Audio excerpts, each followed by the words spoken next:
भारतातील क्षेत्रफळाच्या दृष्टिकोनातून सर्वात मोठे राज्य कोणते आहे? भारतातील क्षेत्रफळाच्या दृष्टिकोनातून सर्वात मोठे राज्य कोणते आहे? हा प्रश्न मित्रांनो TET परीक्षा 2021 मध्ये विचारण्यात आलेला होता आणि पोलीस भरती 2023 मध्ये सुद्धा हा प्रश्न विचारण्यात आलेला होता. या प्रश्नाचं योग्य उत्तर ऑप्शन 3 राजस्थान. भारतातील क्षेत्रफळाच्या दृष्टिकोनातून सर्वात मोठे राज्य हे राजस्थान आहे. तसेच मित्रांनो लक्षात असू द्या, जागतिक क्षेत्रफळाच्या 2.42% क्षेत्र हे भारताने व्यापलेले आहे. त्यानंतर मित्रांनो भारतातील क्षेत्रफळानुसार राज्याचा क्रम सुद्धा लक्षात असू द्या. 1 राजस्थान, 2 मध्य प्रदेश आणि 3 महाराष्ट्र. महाराष्ट्र या राज्याचा भारतामध्ये क्षेत्रफळानुसार 3रा क्रमांक लागतो. लक्षात असू द्या मित्रांनो महत्त्वाचा टॉपिक आहे. या टॉपिकवर अनेक वेळा MPSCने सुद्धा प्रश्न विचारलेला आहे. प्रश्न असा विचारण्यात आलेला आहे, जागतिक क्षेत्रफळाच्या किती टक्के क्षेत्र हे भारताने व्यापलेले आहे? तर त्याचा योग्य उत्तर असणार आहे 2.42%. पुढील प्रश्न आहे, भारतातील सर्वात मोठे गोड्या पाण्याचे सरोवर कोणते आहे? भारतातील सर्वात मोठे गोड्या पाण्याचे सरोवर कोणते आहे? हा प्रश्न मित्रांनो TET परीक्षा 2021 मध्ये विचारण्यात आलेला होता. या प्रश्नाचं योग्य उत्तर ऑप्शन 2 उल्लर सरोवर. भारतातील सर्वात मोठे गोड्या पाण्याचे सरोवर हे उल्लर सरोवर आहे. तसेच मित्रांनो लक्षात असू द्या, उल्लर सरोवर हे भारतातील सर्वात मोठे गोड्या पाण्याचे सरोवर आहे आणि ते काश्मीर खोऱ्यात आहे. त्यानंतर मित्रांनो उल्लर सरोवर हे आशियातील सर्वात मोठ्या गोड्या पाण्याच्या सरोवरापैकी एक आहे. पुढील प्रश्न आहे, खालीलपैकी उष्णता मोजण्याचे एकक काय आहे? खालीलपैकी उष्णता मोजण्याचे एकक काय आहे? हा प्रश्न मित्रांनो पोलीस भरती 2023 मध्ये विचारण्यात आलेला होता. या प्रश्नाचं योग्य उत्तर ऑप्शन 4 कॅलरी. कॅलरी हे उष्णता मोजण्याचे एकक आहे. तसेच मित्रांनो लक्षात असू द्या, एम्पियर हे विद्युत प्रवाह मोजण्याचे एकक आहे.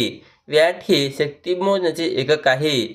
नॉट हे सागरी जहाजाची गती मोजण्याचे एकक आहे. त्यानंतर मित्रांनो मैल हे अंतर मोजण्याचे एकक आहे.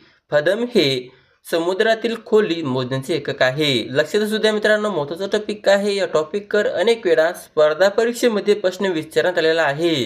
प्रश्न असा विचारण्यात आलेला आहे, शक्ती मोजण्याचे एकक काय आहे?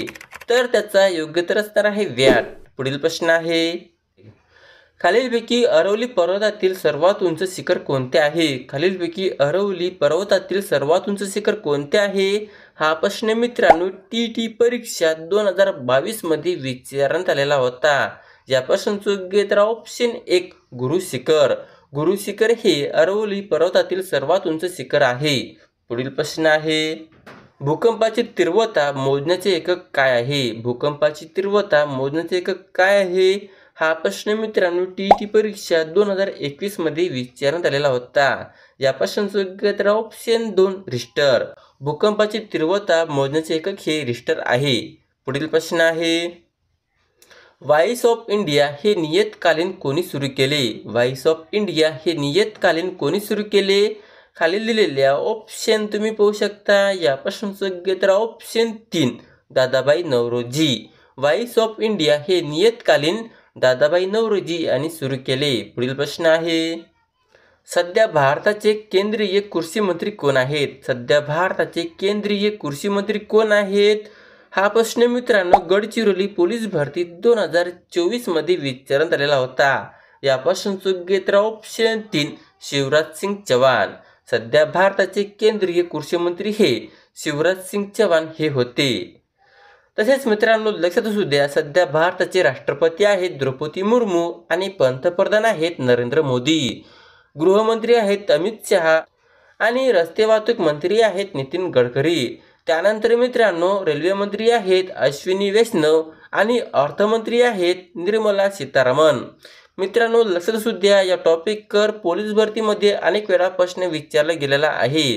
प्रश्न असा विचारण्यात आलेला आहे, सध्या भारताचे गृहमंत्री कोण आहेत? तर त्याचा योग्य उत्तर असणार आहे अमित शहा. पुढील प्रश्न आहे, मानवी शरीरातील सर्वात मोठी ग्रंथी कोणती? मानवी शरीरातील सर्वात मोठी ग्रंथी कोणती? खाली दिलेल्या ऑप्शन तुम्ही पाहू शकता. या प्रश्नाचं योग्य उत्तर ऑप्शन 1 यकृत ग्रंथी. मानवी शरीरातील सर्वात मोठी ग्रंथी हे यकृत ग्रंथी आहे. पुढील प्रश्न आहे, खालीलपैकी कोणते वायू हे हरितगृह वायू आहे?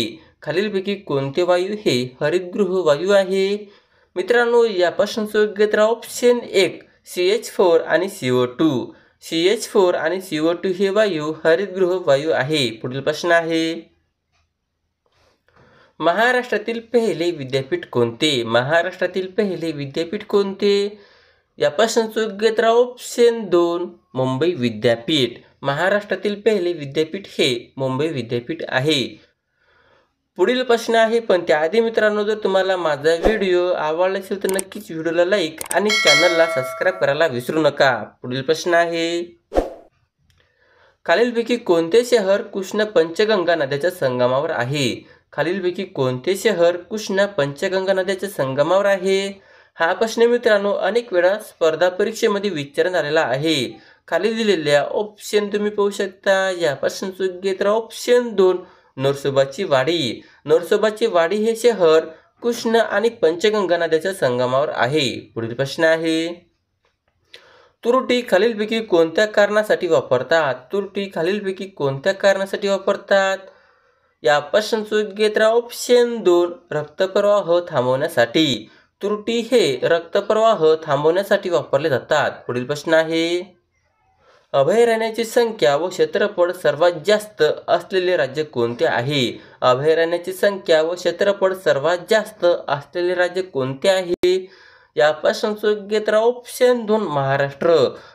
अभयारण्याची संख्या व क्षेत्रफळ सर्वात जास्त असलेले राज्य हे महाराष्ट्र आहे. पुढील प्रश्न आहे, कोणत्या झाडाचे लाकूड आगपेट्याच्या काड्या बनवण्यास वापरले जाते? कोणत्या झाडाचे लाकूड आगपेट्याच्या काड्या बनवण्यास वापरले जाते? यापासून योग्य उत्तर ऑप्शन 3 पॉप्युलर. पॉप्युलर या झाडाचे लाकूड आगपेट्याच्या काड्या बनवण्यास वापरले जाते. पुढील प्रश्न आहे, माणसाच्या शरीराचे सर्वसामान्य तापमान किती असतो? माणसाच्या शरीराचे सर्वसामान्य तापमान किती असतो?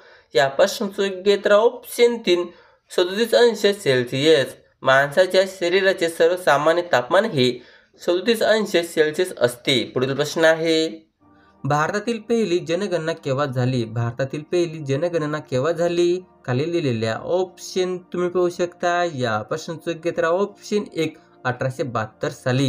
भारताची पहिली जनगणना ही 1872 साली झाली. तसेच मित्रांनो लक्षात असू द्या, भारताची पहिली जनगणना हे लॉर्ड मेयो या गव्हर्नर जनरलच्या काळात झाली. तसेच मित्रांनो, स्वतंत्र भारताची पहिली जनगणना केव्हा झाली असा जर प्रश्न तुम्हाला विचारण्यात आला तर त्याचं योग्य उत्तर असणार आहे 1951 साली. पुढील प्रश्न आहे, भारतीय राज्यघटनेमध्ये एकूण किती कलमे आहेत? भारतीय राज्यघटनेमध्ये एकूण किती कलमे आहेत? खाली दिलेल्या ऑप्शन तुम्ही पाहू शकता. यापासून योग्य उत्तर ऑप्शन 3 395. भारतीय राज्यघटनेमध्ये एकूण 395 कलमे आहेत. पुढील प्रश्न आहे, पण त्याआधी मित्रांनो जर तुम्हाला अशाच प्रकारचे व्हिडिओ पाहत असल्यास चॅनलला सबस्क्राईब करायला विसरू नका. पुढील प्रश्न आहे, माहितीचा अधिकार कायदा कधी लागू झाला? माहितीचा अधिकार कायदा कधी लागू झाला? खालील दिलेल्या ऑप्शन तुम्ही पाहू शकता. यापासून योग्य उत्तर ऑप्शन 1 2005 साली. माहितीचा अधिकार कायदा हे 2005 साली लागू झाला. तसेच मित्रांनो लक्षात असू द्या, माहितीचा अधिकार कायदा हे 15 जून 2005 रोजी अंमलात आला, तर माहितीचा अधिकार कायदा हे 3 ऑगस्ट 2005 साली लागू करण्यात आला. पुढील प्रश्न आहे, प्लासी हे ऐतिहासिक गाव कोणत्या राज्यात आहे? प्लासी हे ऐतिहासिक गाव कोणत्या राज्यात आहे? खाली दिलेल्या ऑप्शन तुम्ही पाहू शकता. यापासून योग्य उत्तर ऑप्शन 3 पश्चिम बंगाल. प्लासी हे ऐतिहासिक गाव पश्चिम बंगालमध्ये आहे. पुढील प्रश्न आहे, भारतातील कार्बन मुक्त राज्य कोणते आहे? भारतातील कार्बन मुक्त राज्य कोणते आहे? खाली दिलेल्या ऑप्शन तुम्ही पाहू शकता. यापासून योग्य उत्तर ऑप्शन 1 हिमाचल प्रदेश. भारतातील कार्बन मुक्त गाव हे हिमाचल प्रदेश आहे. पुढील प्रश्न आहे, 108वी राज्यघटना कोणत्या वर्षी करण्यात आली? 108वी राज्यघटना कोणत्या वर्षी करण्यात आली? खालील दिलेल्या ऑप्शन तुम्ही पाहू शकता. यापासून योग्य उत्तर ऑप्शन 4 2019 साली. 108वी राज्यघटना हे 2019 वर्षी करण्यात आली. भारताने सध्या कोणत्या नेटवर्क प्रणालीचा अवलंब केला आहे? भारताने सध्या कोणत्या नेटवर्क प्रणालीचा अवलंब केला आहे? खालील दिलेल्या ऑप्शन तुम्ही पाहू शकता. यापासून योग्य उत्तर ऑप्शन 1 5G. भारताने सध्या 5G या नेटवर्क प्रणालीचा अवलंब केला आहे. अशा प्रकारचा हा व्हिडिओ होता मित्रांनो. जर तुम्हाला माझा व्हिडिओ आवडला असेल तर नक्की चॅनलला सबस्क्राईब करा.